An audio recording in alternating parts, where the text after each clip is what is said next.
Good morning students, JD digital class welcomes you. देखिए, जैसा आपको बोर्ड पर दिख रहा है मॉडल पर पढ़ रहे हैं, मॉडल ऑक्सिलरी पढ़ रहे हैं। हम अभी तक मॉडल के ऊपर 5 वीडियो बना चुके हैं, ये छठा है। तो हमने पिछले वीडियो में देखा था कि हम शुड पढ़ रहे थे। शुड में हमने कुछ बातें लिखी हैं, कुछ वर्ड लिखे हैं। General advice, general duty, suggestion, personal advice और रेस्पॉन्सिबिलिटी। तो जनरल एडवाइस, अब ये एक इनकी कॉमन बात तो ये है कि जो एडवाइस होती है वो अफर्मेटिव में भी दी जा सकती है, यानी पॉजिटिव सेंटेंस अफर्मेटिव सेंटेंस में भी दी जाती है, और जो एडवाइस होती है वो नेगेटिव में भी दी जाती है कि भाई तुम्हें ऐसा नहीं करना चाहिए, तुम्हें ऐसा करना चाहिए, तुम इस चीज़ को करो, इस चीज़ को ना करो। उस प्रकार से आपके ये चीज़ें बोली जाती हैं। अब देखिए आगे बढ़ते हैं कि इसके से रिलेटेड कौन कौन से आपको एग्जाम्पल दिए गए। वन शुड ओबे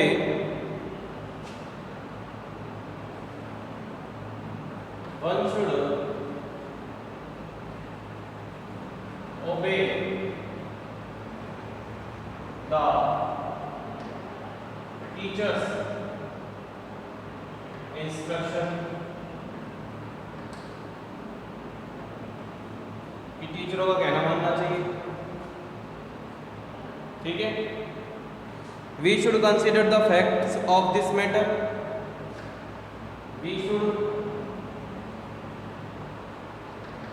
consider the facts of this matter, हमें इस मामले के तथ्यों को समझना चाहिए, जानना चाहिए। We should plant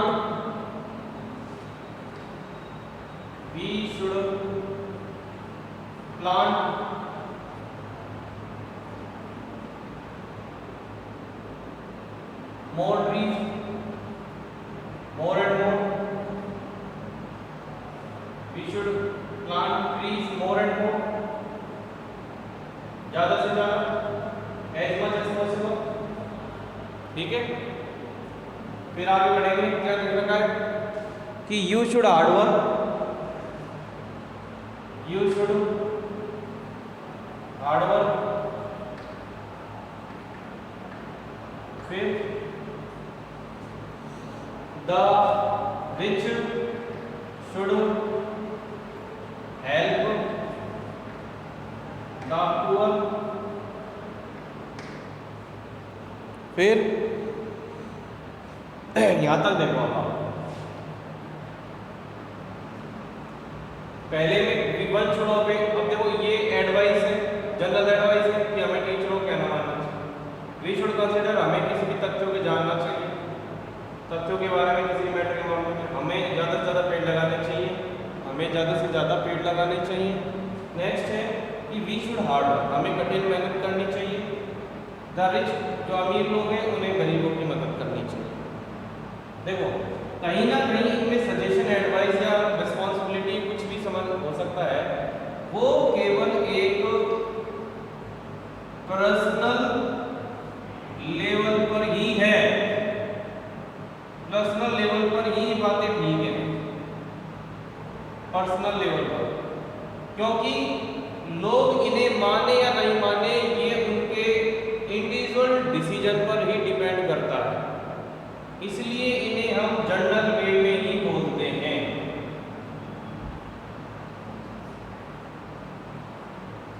ये बात बहुत ज्यादा है।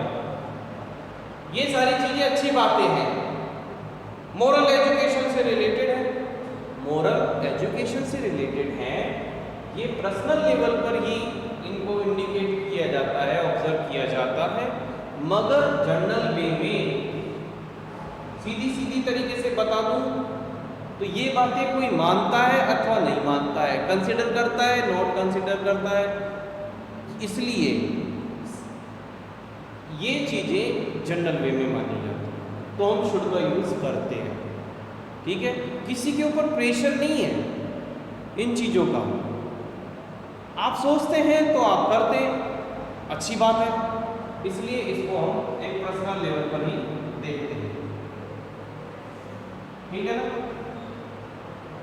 आगे बढ़ जाते हैं।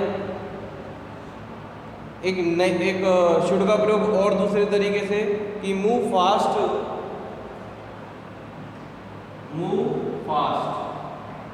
लेस्ट यू शुड मिस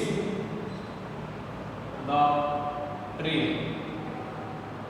हमने आपको इसको पहले भी डिस्कस कर चुके हैं। We have discussed about this type of sentence using should. तो इसमें शुड का यूज कैसे हो रहा है, सीधे सीधे तरीके से लेस्ट की वजह से। लेस्ट का मतलब होता है ऐसा करो वरना ये हो जाएगा, यानी जल्दी भागो, जल्दी चलो, नहीं तो तुम्हारी ट्रेन छूट जाएगी, है ना। वर्क हार्ड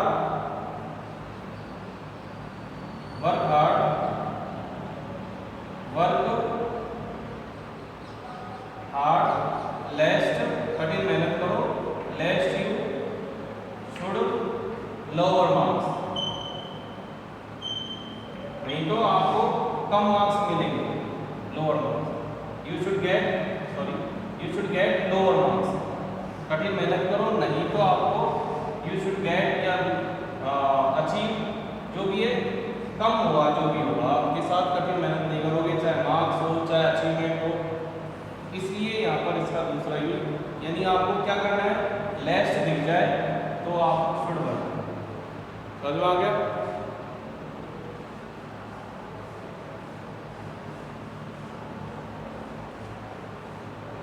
नेक्स्ट आ जाते हैं अपन, the teacher told me that. देखो दो चीजें समझो, डायरेक्ट इनडायरेक्ट में इसका यूज कैसे होता है। The teacher told me that they should told me that they should, या us देखो, the teacher told me या us that we should do hard work। ठीक है, ये जनरल एडवाइस है, ठीक है, ये जनरल एडवाइस है, तो इसमें चेंज नहीं होता है। मगर रोहन एक पर्सनल वे में अगर आप शुड का यूज कर सकते हैं तो उसमें शुड है। पर्सनल वे में कैसे, रोहन सेड दैट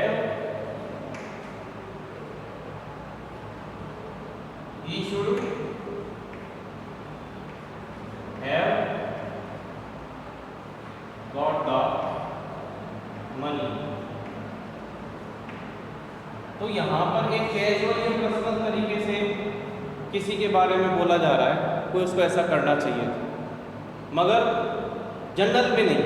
ये तो जनरल एडवाइस है जो चेंज नहीं होगी। लेकिन यहाँ पर अगर आप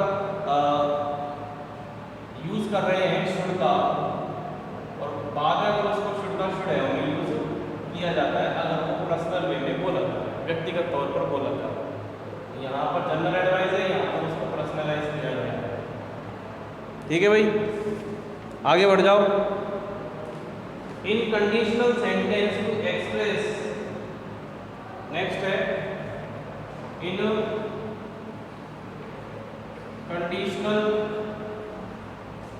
sentence to express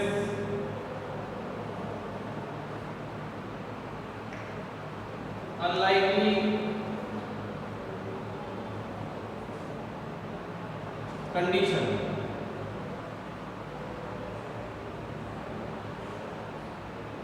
condition sentence में हमको अनलाइकली कंडीशन को समझाना है, यानी जो नापसंद हो, नापसंद के तरीके से। उसमें सबसे पहले है बहुत कम संभावित कंडीशन बताने हेतु। इसका इंडियन है कि बहुत कम संभावित स्थिति कंडीशन बताने में ये साइंस, यानी उस चीज का बहुत ज्यादा कम पॉसिबल, बहुत ज्यादा कम पॉसिबल। जैसे शुड इट रेन टुडे, जैसे शुड इट रेन टुडे,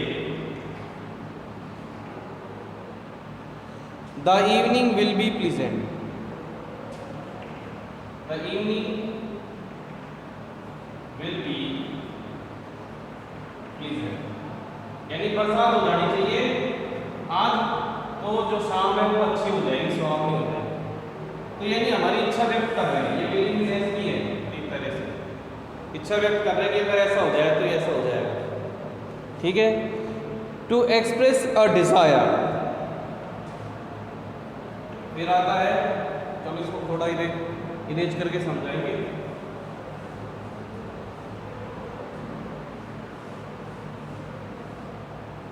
क्या बोला था कि to express a desire, to express a desire. तो एक्सप्रेस डिजायर के लिए क्या कौन कौन से सेंटेंस आएंगे? I did not wish that, I did not wish that, मैंने इच्छा नहीं की थी कि she should leave the study, she should leave the study, कि वो स्टडी छोड़ देगी, यानी पढ़ाई छोड़ देगी। मैंने ये कामना नहीं की थी कि उसकी वो पढ़ाई छोड़ देगी, यानी डिजायर आपको पास्ट टेंस की ऐसा नहीं होना चाहिए था। अगर हो गया क्या करें? तो मैंने इच्छा नहीं की थी कि, कामना नहीं करी थी कि ऐसा वो हो जाएगा कि उसने पढ़ाई छोड़ देगी। आई डिड नॉट विश दैट, जैसे कि आई डिड नॉट विश दैट, ये लाइन इंपॉर्टेंट है, wish that, did not wish that he should become lazy, मैंने कभी इस चीज की कामना नहीं करी कि वो आलस्यवान हो जाएगा। ठीक है। नेक्स्ट अगर आगे बढ़े, पढ़ लीजिए एक बार, आगे क्या दे रखा है कि टू एक्सप्रेस एन एक्सपेक्टेशन, इच्छा व्यक्त करना, to expect, sorry, to accept an expectation, ये एक्सप्रेस कर सकते हैं, अभिव्यक्त करना है, स्वीकार करने के लिए। किस प्रकार से? देखिए कि दे शुड बी हियर, यानी आपको अंदाजा लगा रहे हैं, गैस लगा रहे हैं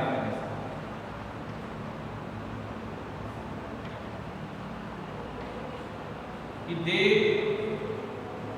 should be here any time, किसी भी समय में यहाँ पर होंगे। Mohan should start the program any time, किसी भी समय। ठीक है।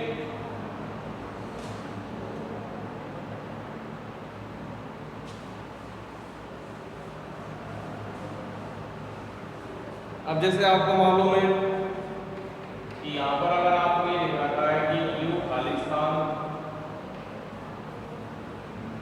कट द ट्रीज, क्या लिखोगे? Should not. फिर वी खालिस्तान वेस्ट आवर टाइम, क्या लिखोगे? Should not. ठीक है, दे खालिस्तान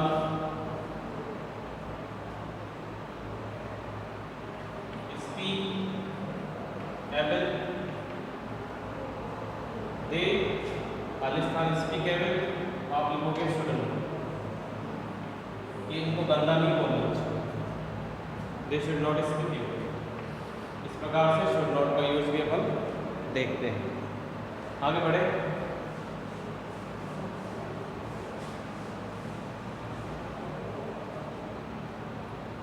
तो नेक्स्ट यूज होता है विल का। ठीक है, विल का आई को यानी आई के साथ सेम यूज है जैसे शेल का था। शेल के बारे में जैसे बताया था ना, उसी तरह आई के साथ विल का यूज होगा। अगर आई के साथ विल का यूज होता है तो ये क्या दर्शाता है, कोई प्रॉमिस, ठीक है, विलिंगनेस, डिटर्मिनेशन,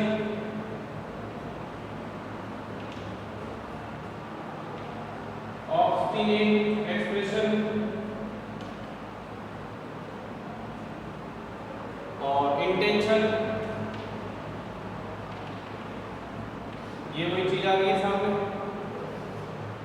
ठीक है, मगर इसमें लीगल इलीगल वाली बात नहीं है, जिसमें शेल के अंदर बताया था legal, quasi legal, commercial level पर अगर कोई बात होती है तो शेल का यूज होता है।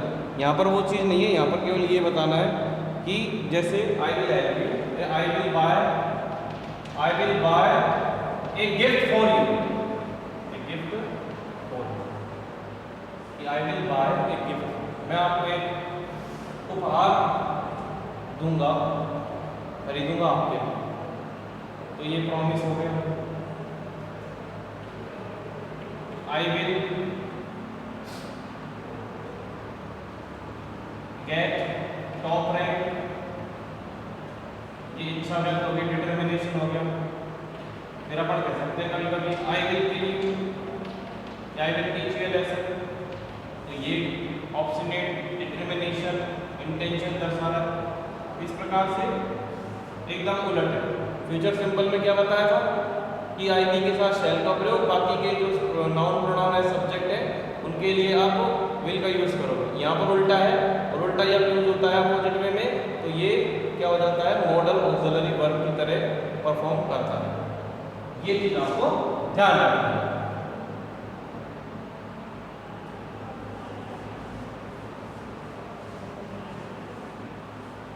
आगे बढ़ते हैं। To make a prediction,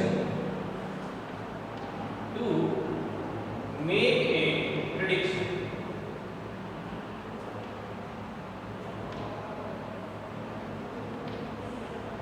prediction का मतलब भविष्यवाणी।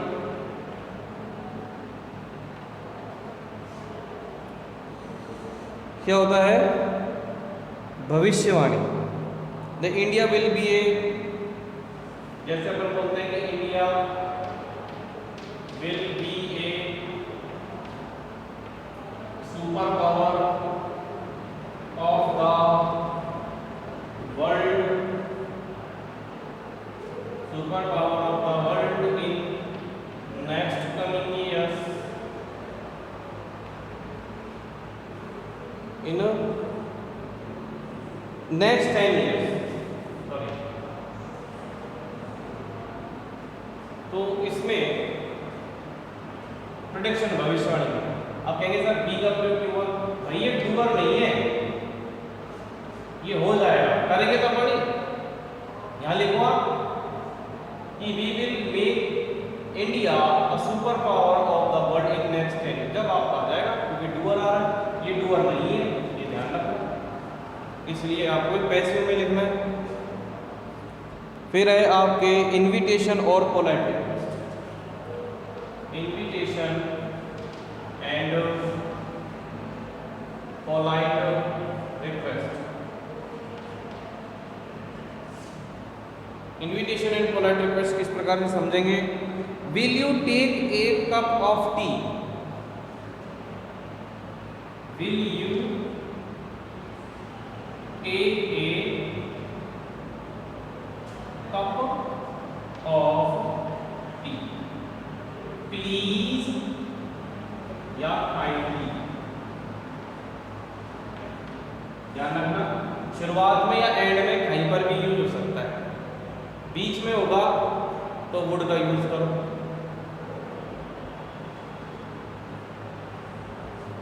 Will you help me please? Will you help me please? इस प्रकार से इन्विटेशन और पोलाइट रिक्वेस्ट के लिए यूज होता है। ठीक है,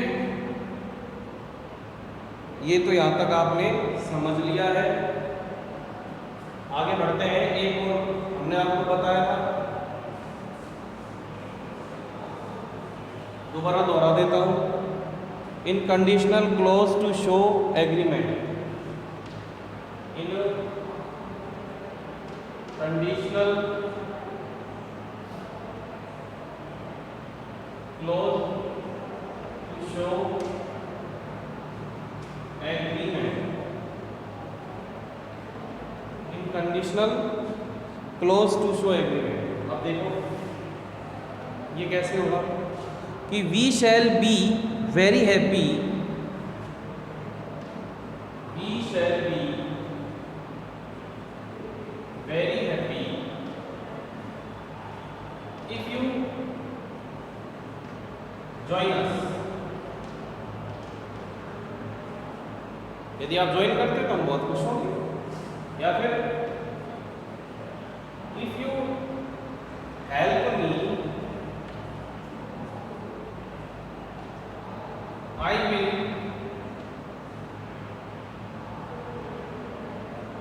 provide favor of company। मेरी कंपनी का फेवर दिलवा दूंगा यदि आपने मेरी मदद की। तो इस प्रकार से in conditional clause to show agreement, conditional है ये सेंटेंस, ऐसा होगा तो ऐसा करेंगे, ऐसा होगा तो ऐसा नहीं करेंगे, ये ध्यान रखना। ठीक है, यहाँ तक तो आपने समझ लिया है और बाकी हम आगे भी समझाएंगे। इनकी पीडीएफ आपको लगातार मिल रही है, उनका फ़ायदा उठाइए, उनका नोट्स बनाइए और जो नहीं आता है उसे आपको ईजिली आप क्वेश्चन कर सकते हैं। लेकिन फिर भी आप अच्छे से सेल्फ स्टडी करते रहिए, यही सबसे बेस्ट तरीका है।